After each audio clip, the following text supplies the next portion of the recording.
Welcome to Politics Unplugged. I'm Anne Trujillo. We are less than 14 months away from the next presidential election, and barring something unexpected, one of these 10 people who took the debate stage in Houston Thursday night will be the Democratic nominee. And boy, they were not holding back, right? Like when Julian Castro not so subtly pointed out a Joe Biden moment.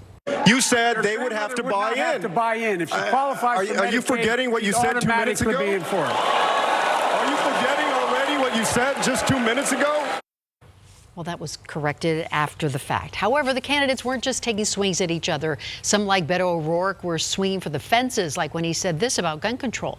And in Odessa, I met the mother of a 15-year-old girl who was shot by an AR-15. And that mother watched her bleed to death over the course of an hour because so many other people were shot by that AR-15 in Odessa and Midland. There weren't enough ambulances to get to them in time. Hell yes, we're going to take your AR-15, your AK-47. We're not going to allow it to be used against our fellow Americans anymore. President Trump also targeted by the candidates, such as when Kamala Harris said the president is partly to blame for recent mass shootings. They said, well, do you think Trump is responsible for what happened? And I said, well, look, I mean, obviously he didn't pull the trigger, but he's certainly been tweeting out the ammunition.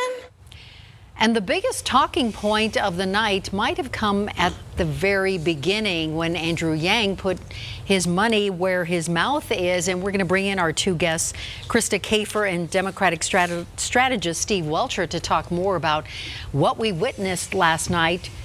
Andrew Yang out of the gate said $1,000 for 10 people right now, 10 families right now. That was an eye-opener, wasn't it? That's against the law in Colorado. It's probably against the law everywhere, frankly. But yeah, I guess it got him some attention, and I think Mayor Pete kind of poo-pooed it the way he should have. It was kind of goofy, like I think Yang's candidacy is kind of goofy, and so I suspect that won't play very well. But that hits home with people. I mean, when when times are tough for families. Politicians buy votes. He was just way out there in the open with it, like, yeah, $1,000 a month for these 10 families, for an experiment. Yeah. Well, it's his whole national platform. He wants to give $1,000 to everybody. That's right. Forever. So yeah. I think part of the Democratic problem right now is we have too many people giving away too much candy, whether it's Sanders and Warren and now Yang and others. I mean, at some point you have to eat your vegetables and do the right thing. So do you think the front runners are still the front runners after that debate? Oh, yeah. I think Biden just had to do a good job. And he did a good job, right? And then you had Julian Castro being, I think, really disrespectful. I know Biden's got his faults, but he is the senior statesman. Why be so nasty? And of course, why is it that Bernie Sanders is always yelling? I mean, he does know he has a mic, right? And can you listen to him without thinking about the anteater on Pink Panther? No, oh my Seriously, gosh. Right? I mean, I think that, and Warren did rather well. I think in the end, it really is Warren Biden. I think Senator Sanders is becoming a bit of a cartoon character, to your point. He's a little tough. He's wearing a little thin, I think, at some point. Joe Biden was, again, forceful, dynamic, and most important in these processes, looked presidential. You can see Joe Biden in the White House.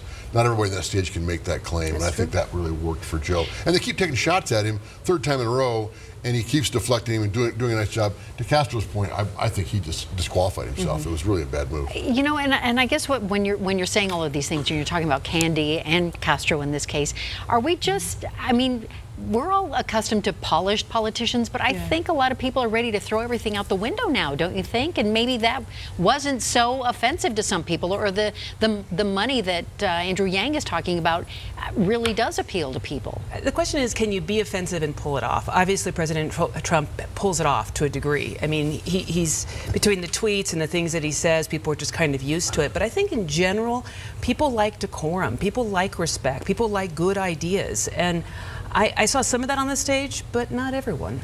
Yeah, I think President Trump's approval rating suggests that's kind of wearing thin as well, and that we're kind of tired of crazy. And that's why Biden's such a great contrast. I think Warren was a nice contrast as well. I think she came off the first couple of debates as a little hyperbolic, and I think last night she really performed a little more centrist. You didn't find her preachy. To me, she's sort of school-marmy, preachy, teachy. Well, like, a school teacher, let me tell you.